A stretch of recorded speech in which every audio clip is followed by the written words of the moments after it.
Hello children, once again welcome to our geography class. I am so happy because you have done your homework very excellently. Super. And thank you. I am expecting this work again from your side. So, we have reached our first chapter end of our chapter. We have discussed all the topics of chapter number 1, the solar system. Am I right? Hope you all are read the chapter very carefully.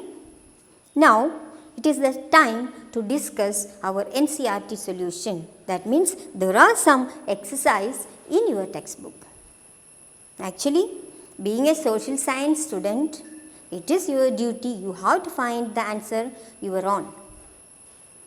But this is the time because we are standing very far, so I have to help you.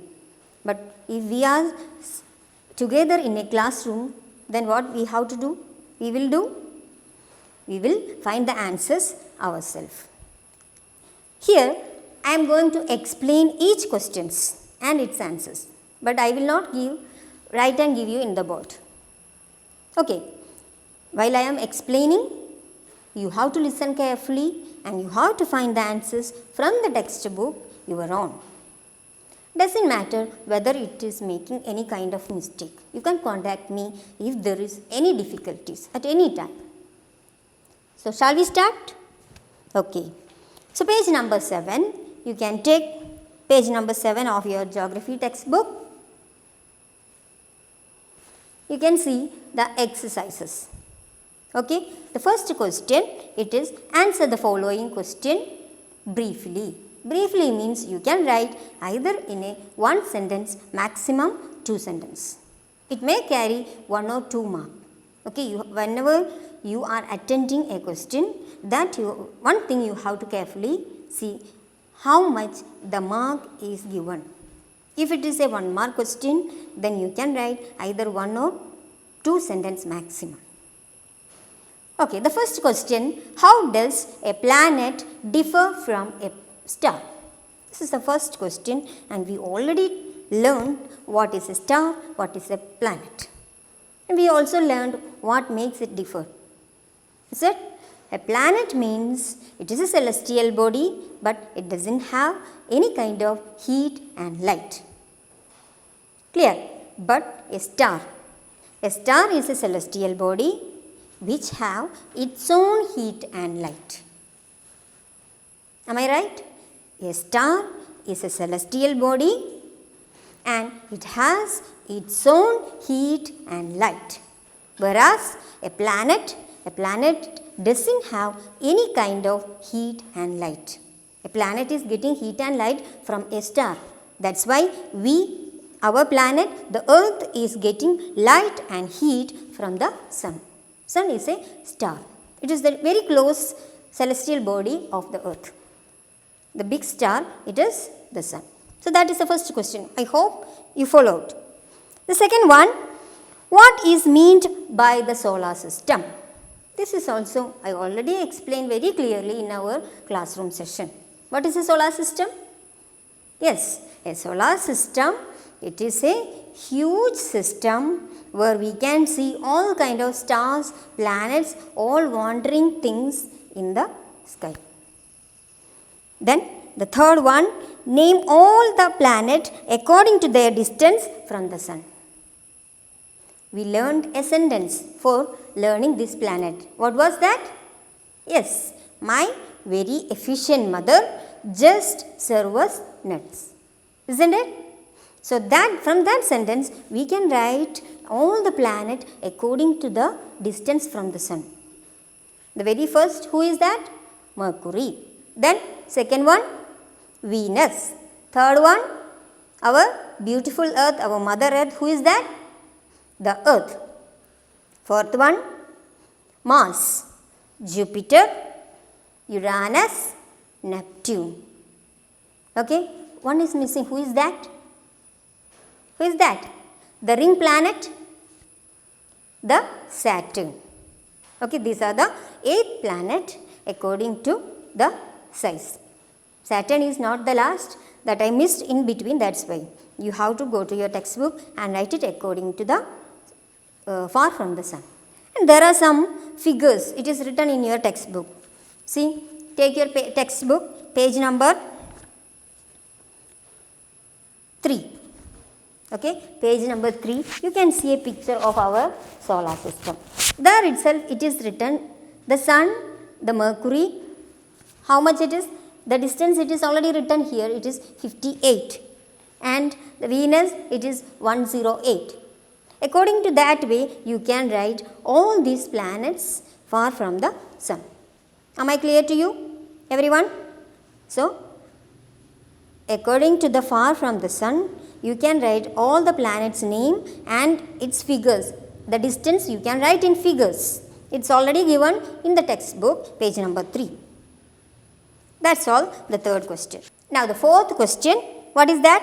Why is the Earth called a unique planet? Why the Earth is called a unique planet? There are some reasons why our beautiful Earth become unique while we are comparing to other planets. Yes, it is written very clearly in page number 5. You can take the first paragraph.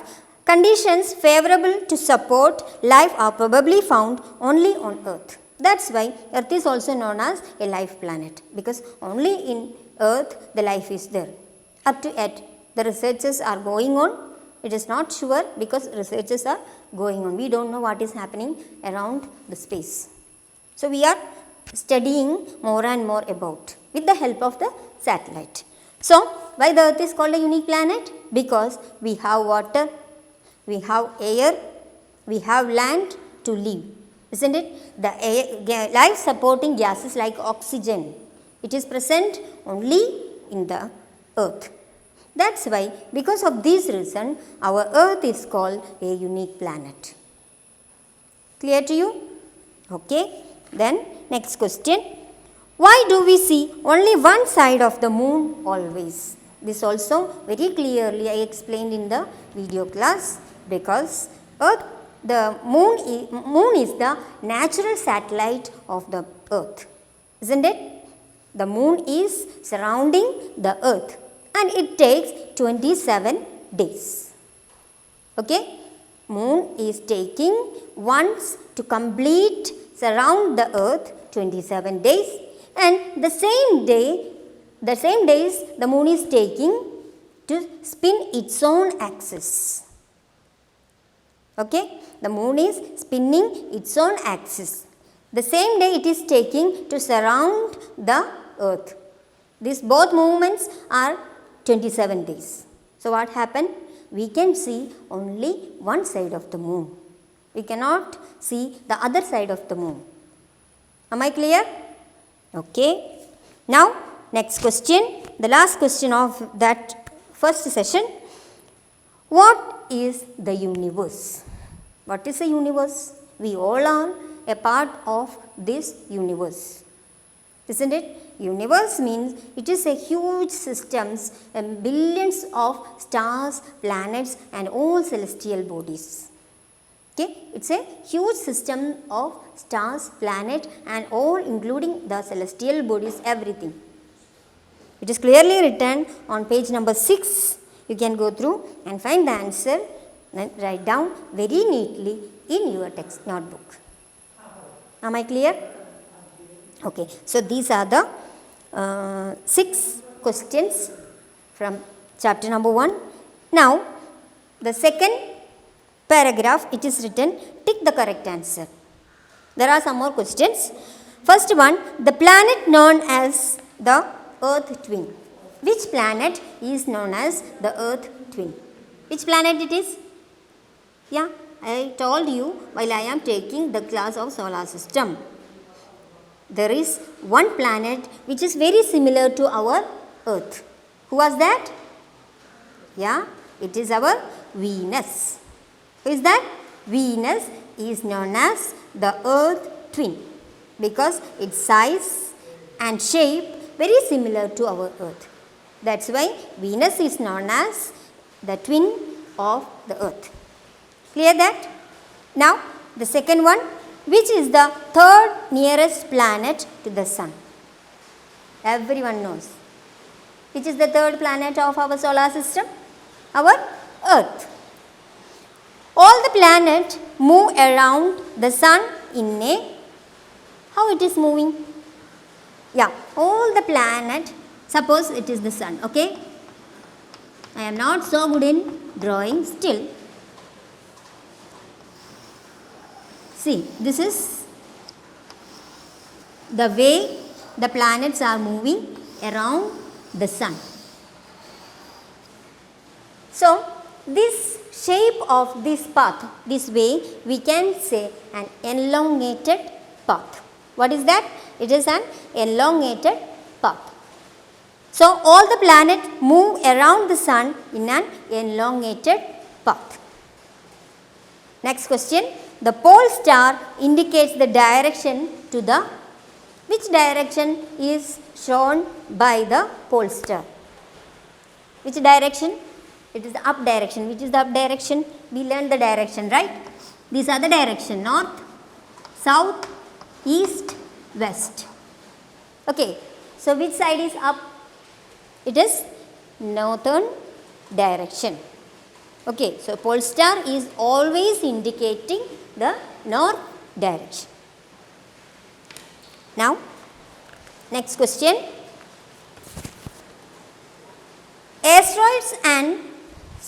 Asteroids are found between the orbits of. We discussed about the asteroid belt, isn't it? We were discussed in the asteroid belt, where we can see that asteroid belt, it is in between of Mars and Jupiter. Okay, asteroids, we can see them in between of Mars and Jupiter. So, that's all. Tick the correct answer. Now, the last section of question, which is third, filling the blanks. Filling the blanks, first question. A group of dash forming various pattern is called dash. What is it? A group of stars forming various pattern is called a constellation. Isn't it? We learned about constellation. Yeah, I forgot one thing. I told you to download one app, isn't it? Star Night Light. Have you? Hope so, everyone. It is little interesting. You can go through on that. Okay. So, a group of stars forming various pattern is called a constellation. Second one, a huge system of stars is called a galaxy. Third one, dash is the closest celestial body to our Earth. Which celestial body is very close to our Earth? It is the Sun. Now, fourth one, dash is the third nearest planet to the Sun. Again the same question, isn't it? The Earth is the third nearest planet to the Sun. And the last question, it is planets do not have their own dash and dash. What is that dash and dash? Yeah, planets do not have their own heat and light. That's why they are calling a planet. This all our first chapter. We completed all the topics of the first chapter, the solar system. Okay, Earth in the solar system. We discussed all the topics. I hope you understood all the topics. And we also discussed the question answer, filling the blanks, to tick the correct answer, etc. So, we are just winding up the first chapter. Now, here is an activity for you. Okay, page number 8. You have an activity, prepare a chart of the solar system. As I mentioned you earlier, the solar system picture is already given here, isn't it? This picture you have to draw in your notebook. After completing all the question answer, filling the blanks, tick the correct answer, everything, you can draw a picture of our solar system in your notebook. Normally we are doing it is as a project or assignment. So, you can submit in an A4 sheet or our chart paper. We are pasting in the classroom itself, the chart paper. But now this is the condition. So, everyone have to do this work in your notebook itself, and don't forget to send me in your Google Classroom. Okay, there are some marks assigned to you in your notebook. So you want to gain all the marks of your notebook because we are adding in our report card, isn't it? So everyone, please write it very neatly and beautifully. We are giving the marks to your notebook, isn't it? So score your maximum marks in your notebook, and all these activities just like drawing and all that you can do very nicely in your notebook, isn't it? So that's all our first chapter. So after writing all these question answer everything, what you have to do? Only thing, just closing and be there at home? No, we have to study. After completing every chapter, normally we are taking exams, isn't it? But it is not possible in this way. Still, it is your duty to study all these things. I will ask question while I am taking the Google Meet session. Okay, after completing your notebook work, study the first question answers, like answer the following, that 6 question answers. Study that first 6 question answers. Okay, then I will ask that. Then next tick the correct answer. Like that way we will go. Then we will completely study the chapter. That's all. So see you in the next video. We will continue our geography class while the second chapter. Okay. See you. Take care yourself and be home. Have a nice time.